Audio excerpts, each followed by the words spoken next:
So in this video, we're going to talk about how do we draw the Lewis structure of nitrogen triiodide. Uh, Really an explosive molecule. So again, the first thing I do to list out my atoms, and then I want to be able to calculate the total number of electrons that I have to place. Now, from the periodic table, we know that nitrogen gives us 5 valence electron. And we know that iodine is a halogen, and we know that gives us 7 valence electrons. Now, because we have 3 iodine molecules or iodine atoms, then I'm going to multiply 3 times 7.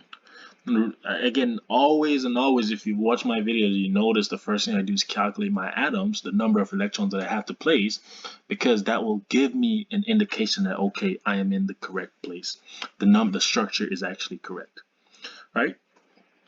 So we know 3 times 7 is 21, and 21 plus 5 is actually 21 plus 5 we know is 26.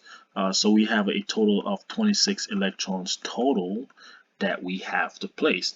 Now remember again, most of the times in general chemistry especially, the first atom in the formula is usually your central atom, not always, right? So, but it's usually a central atom.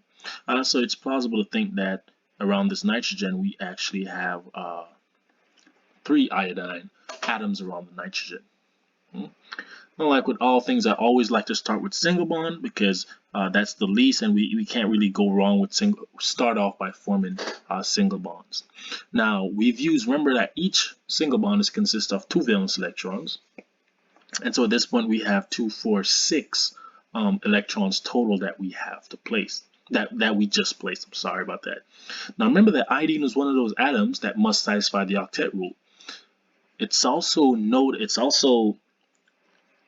important to know that nitrogen are also one of those atoms that must satisfy the octet rule. Now, when we start getting to sulfur, phosphorus, those can have expanded octet, and so we shouldn't be freaked out if we did a formula with sulfur or phosphorus that has more than 8 valence electrons around it. But again, iodine and nitrogen are standard atoms that must satisfy the octet rule.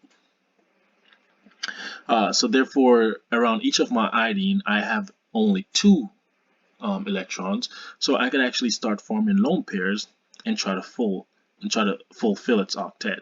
So this iodine, it has 2, 4, 6, 8 electrons now. So we know that the iodine on the left is satisfied.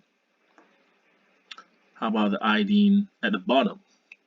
It now has 2, 4, 6, 8 valence electrons.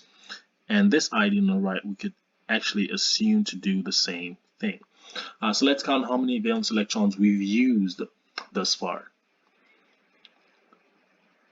We've used 2, 4, 6, 8, 10, 12, 14, 16, 18, 20, 22, 24. So that means that we're deficient in 2 electrons because we counted 26 initially. Now because the iodine's octets are actually full, the only place the additional 2 electrons that we're missing is, or should be able to go, is the only place it has is actually on the nitrogen. And so we know that now this is a total of 26 valence electrons. The nitrogen's octet is satisfied, 2, 4, 6, 8. The iodine's octets are satisfied. So we know that this is a plausible Lewis structure for the molecule nitrogen triiodide.